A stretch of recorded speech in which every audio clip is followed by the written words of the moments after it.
They don't love you if they don't pay. Financial neglect as open disrespect. A short truth about money and care.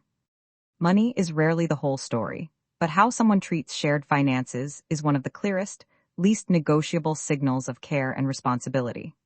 If a partner, family member, or housemate repeatedly avoids paying bills, hides contributions, or expects you to shoulder financial obligations while offering little else in return, that pattern shows where they prioritize, and often they are not prioritizing you. Why contributions equal love in practical terms. Contributing to rent, mortgage, utilities, groceries, or childcare is a tangible form of commitment. These payments keep you safe, housed, and able to plan. When someone refuses to share that burden, they are effectively refusing to share the basic conditions that allow your life together to function. Financial responsibility is one of the clearest ways a person demonstrates they value the relationship in everyday, practical terms. The emotional workload of a relationship and the financial workload usually mirror one another. People who consistently avoid their share of expenses often also avoid other forms of emotional responsibility. Canceled plans, unkept promises, or minimization of your needs. Money and care are braided when one side unravels, the other often follows. Withholding money or refusing shared financial responsibility creates dependence and can be wielded as a tool of power and control. When someone leaves you to cover essentials, they gain leverage over your options and freedom.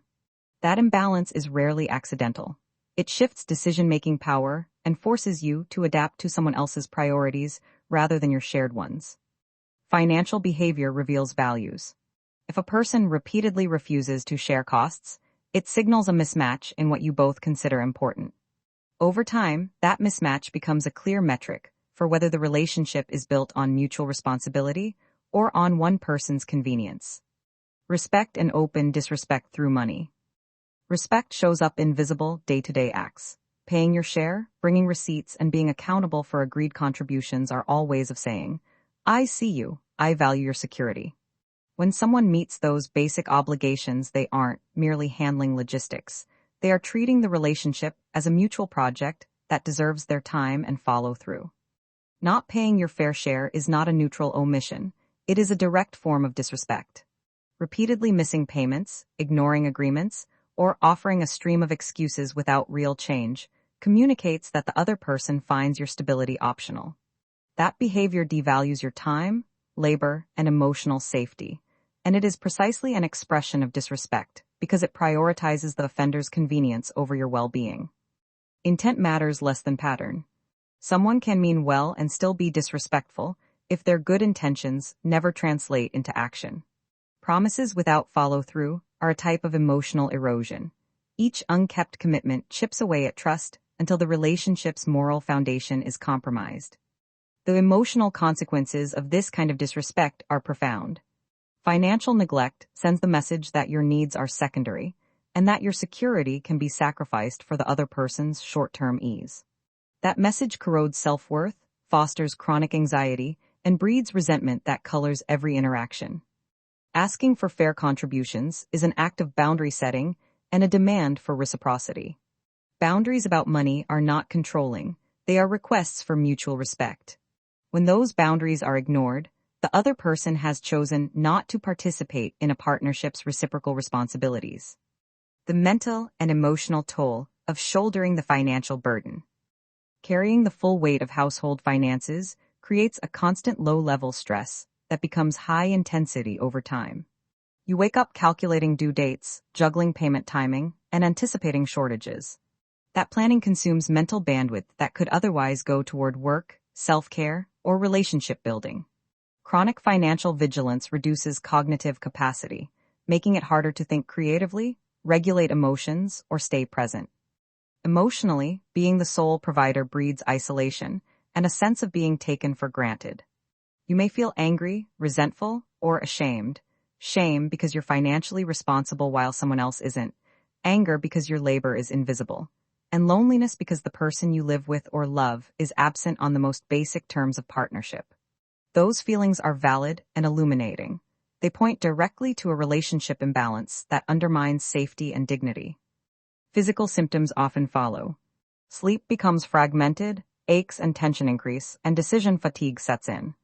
The interplay of emotional strain and physical depletion creates a feedback loop. Exhaustion makes boundary enforcement harder, and weakened boundaries invite further imbalance. If unaddressed, this loop can damage not only your finances, but your mental health and long-term trust in relationships. Red flags to watch for. Repeatedly missing payments while offering excuses without concrete change is a clear warning sign that the problem is behavioral, not accidental. Promises to pay back that never materialize are a pattern of avoidance that should not be normalized. If someone refuses to discuss money, hides accounts, or conceals debts, they are removing transparency from a relationship that requires it. Selective generosity is another red flag. Occasional lavish gifts paired with refusal to cover basic shared expenses point to performative care rather than steady responsibility. When you raise the issue and the person gaslights you, shifting blame, minimizing your experience, or accusing you of being controlling, that reaction tells you how they will behave when held accountable. What to say and how to act. Start with clear, calm statements that tie financial contributions to emotional safety. When bills go unpaid, I feel unsafe and unsupported. I need us to split X and set a plan for overdue amounts. Frame your ask as reasonable and practical. I'm not asking for perfection. I'm asking for consistent contribution toward our shared costs. Can we make a monthly plan? Translate conversation into concrete steps. Itemize shared costs and show how each payment supports safety and future plans such as housing stability, groceries, childcare, and savings. Set a time-bound plan that specifies who pays what and when, and include a clear method for handling arrears. Reduce emotional friction by using neutral structures, automatic transfers, a shared calendar for due dates, or a joint spreadsheet. Make consequences explicit and enforceable so the plan isn't just words. Follow through on the boundaries you set. Inconsistency weakens your leverage and erodes self-respect. Reclaiming power and protecting yourself. Prioritize essentials for your safety and stability. If someone's financial behavior threatens that stability, take practical steps like securing your name on essential accounts, adjusting auto-pay settings, or moving funds in ways that protect you. Building a financial buffer, however small, creates breathing room and gives you options. Document patterns of agreements, payments, and missed commitments. Clear records make it easier to enforce boundaries and, if necessary, to take legal or housing actions. Seek community supports from trusted friends, family, or survivor-centered networks for temporary help and emotional validation without moralizing you. Final clarity and next steps. Love that creates safety shows up in steady, accountable actions.